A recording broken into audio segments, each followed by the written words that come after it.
Fancy garment and kids mall, sherwani, coat pant, 3 piece, suiting, shirting, tailoring, बच्चे और बच्चियों के लिए कई सारे कपड़ों की वैरायटियां। हमारा पता आयशा नगर पुलिस स्टेशन के सामने, हजार खोली, मालेगांव। प्रोप्राइटर चांद खान।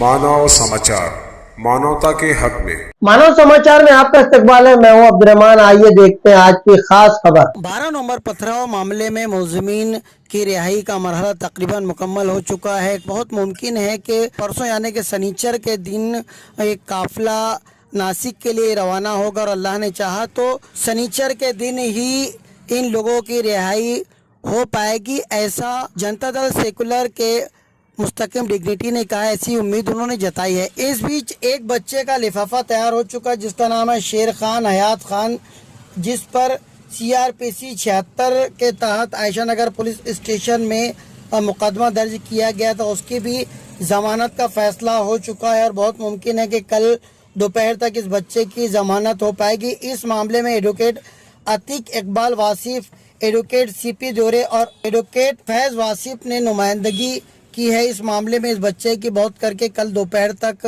रिहाई हो जाएगी। बकिया लोगों की रिहाई बहुत मुमकिन है वो परसों हो जाए।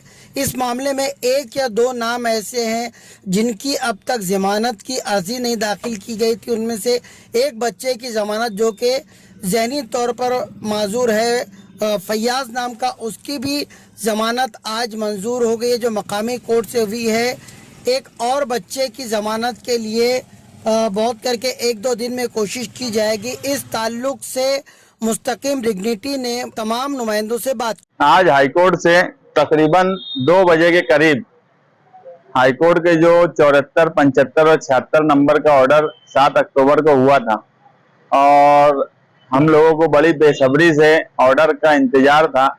आज करीब 2 बजे ऑर्डर अपलोड हुआ। उसके बाद से हम लोग काम काज शुरू किए। सॉल्वेंसी के साथ जामीन का अरीजा जो उसका प्रोसीजर है वो एडवोकेट तौसीफ वकील और उनके साथ में उनके अहबाब जो थे वो advocate Khalid, advocate Naeem, advocate आमीन, इन्होंने मिलकर तकरीबन 20 जामीन के अरीजे जो रजिस्ट्रार के पास उसका जो मंजूरी रहती है वो ले लिया है और कल जो है सब अरीजों को एक साथ सेशन कोर्ट के कुलकर साहब के सामने बेल एप्लीकेशन फाइल करेंगे और कोशिश ये है कि कल के कल सब लोगों की बेल हो जाए और तमाम ही लोगों का पाकिट बन जाए। और वो हो जाने के बाद हम जो है शनिचर के दिन कोशिश कर रहे हैं कि सभी लोगों की रिहाई मुमकिन हो सके। अगर कोई क्यूरी नहीं आई कल कोर्ट में किसी और के मामले में और सब लोगों के पेपर कोर्ट के सामने सही जांच करने के बाद मंजूरी मिल गई तो शनिचर को आ जाएंगे। अगर किसी में कोई क्यूरी आ गई, कुछ आ गई तो 1-2 एतवार भी कुछ लोगों के लिए हो सकता है, मगर हमारी कोशिश ये है कि शनिचर को तमाम ही लोगों का बेल हो जाए।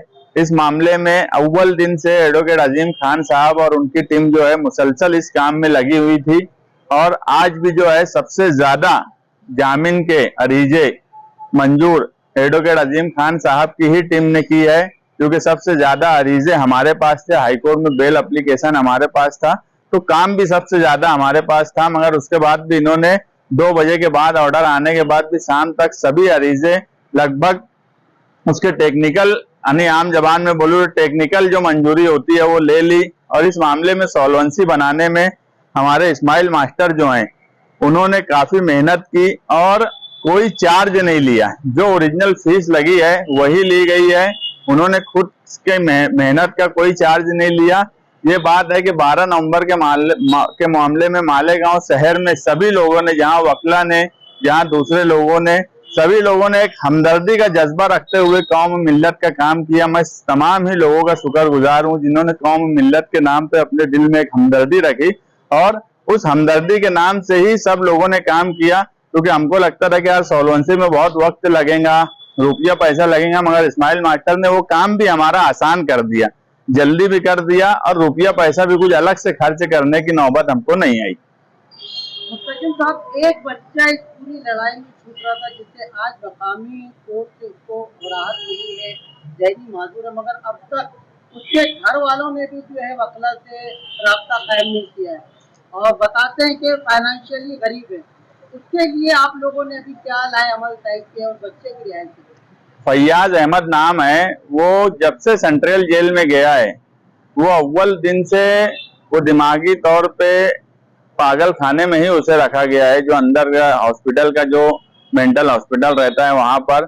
मैं जब जेल में था तो वो अकेला मुझसे ही कुछ बातचीत कर लिया करता था, बाकी वो किसी से बात भी नहीं करता था। तो कई बार ऐसा हुआ कि कोई मामला हुआ उसके ताल्लुक से, जो सुपरिटेंडेंट ने मुझे मेरे सर्कल से बुलाया कि यार वो फैयाज का कुछ मामला है, तुम जाके उससे बातचीत करो।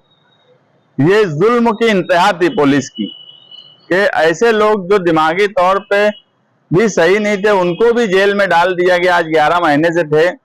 उनके घर वाले उसके पास हमने कई मर्तबा राब्ता करने की कोशिश की, मगर वो राब्ते में उनका घर जाते थे मगर वो लोग कांटेक्ट नहीं करते थे। अभी फारूक मेमन साहब ने उनकी बेल लिए हैं, उनका भी अभी हम उनसे बात करके क्या उनकी जामीन के लिए कोशिश करना है वो करेंगे। उनके चाचा मेरे पास अभी हाईकोर्ट से बेल होने के बाद उनके चाचा मेरे पास आए थे। उस वक्त ये बात मालूम हुई कि उनकी माँ का इंतकाल हो गया है फैयाज अहमद की, और वालिद जो है वो घर पर ध्यान नहीं देते, ऐसा उनके चाचा ने बताया। इसलिए वो लोग थोड़ा सा कंफ्यूज थे कि क्या किया जाए, मगर उनके चाचा ने बोले कि यार तुम उनको रिलीज करवा दो, रिहाई दिलवा दो, हम उनको मेरे घर लेके चले जाएंगे। उनके चाचा ने ये बोला है तो हम लोग बोले यार ठीक है। हम लोग के सामने भी ये सवाल था कि हम उनको छुड़ा भी देंगे तो उनको कहाँ लेके जाएं। तो उनके चाचा ने बोला है कि यार मैं लेके जाऊंगा, तुम उनकी रिहाई करके मेरे पास दे दो। तो उनके चाचा हमारे राब्ते में आए। और एक बच्चा और रह गया है, आसिफ गोल्डन। अब कल हम लोग जो है अजीम खान साहब के थ्रू अब फारूक मेमन साहब से बात करेंगे और वो एक बच्चे की जामीन भी कल रख देंगे। अगर कल उसमें कोई रिजल्ट आ गया ठीक है, नहीं तो इंशाल्लाह पीर मंगल तक वो भी आ जाएगा। उनके घर वाले जो है उनको आखिर तक समझा ही नहीं कि हाईकोर्ट में उनकी जामीन किसी ने रखी नहीं। 15-20 दिन पहले अजीम खान और हम लोग शान हिंद जेल में मुलाकात के लिए गए तो उनके माँ बाप मिले। उस वक्त तो उन्होंने कहा कि कोई और तंजीम का नाम लिया कि उस तंजीम ने रखा है। तो हम बोले यार नहीं, उस तंजीम ने नहीं रखा है, या तो बेल हमने रखा है या राष्ट्रवादी की तरफ से कुछ लोगों की रखी गई है। तुम उनसे राब्ता कर लो अगर उनके लोग रखे होंगे। मगर फिर वो बाद में मेरे पास आया और बोले कि नहीं वो भी नहीं रखे हैं। तो वकील पत्र पे साइन ला कर दिए, हम हाईकोर्ट में लेकर भी गए, मगर उस वक्त तक सिचुएशन ऐसी थी कि वकील ने ये मशवरा दिया कि ये जुलाई में सब मैटर एक साथ कनेक्ट हुए, क्योंकि अलग अलग एप्लीकेशन हाईकोर्ट में फाइल हुए थे। अब अगर अपने एक के लिए और बोलेंगे कनेक्ट करो और उसमें और तारीख दे दिया, आगे दिवाली भी है, तो थोड़ा सी रुक जाओ, अब जितना है इतना हो जाने दो। अब ये हो गया है और अजीम खान साहब भी बोले कि अब नीचे से ही जामीन हो जाएंगी, बस वो आखिरी बच्चे की भी जामीन कल रख के इंशाल्लाह 2-4 दिन में हो जाएगा उसका भी। कोई चेहरा या कोई आदमी ऐसा नहीं है कि जिसको अब फिलहाल में जमानत की जरूरत तकरीबन सभी की हो। हाँ, जिनकी नहीं हुई है वो राब्ते में, उनके लिए कोशिश में बताया, जैसे आसिफ गोल्डन की वकील पत्र वगैरह सब रेडी है। फारूक मेमन साहब या अजीम खान साहब के थ्रू कल के कल दाखिल कर देंगे। इस तरह की खबरों के लिए देखते रहिए मानव समाचार, सबसे पहले सबसे तेज हमेशा सच के साथ।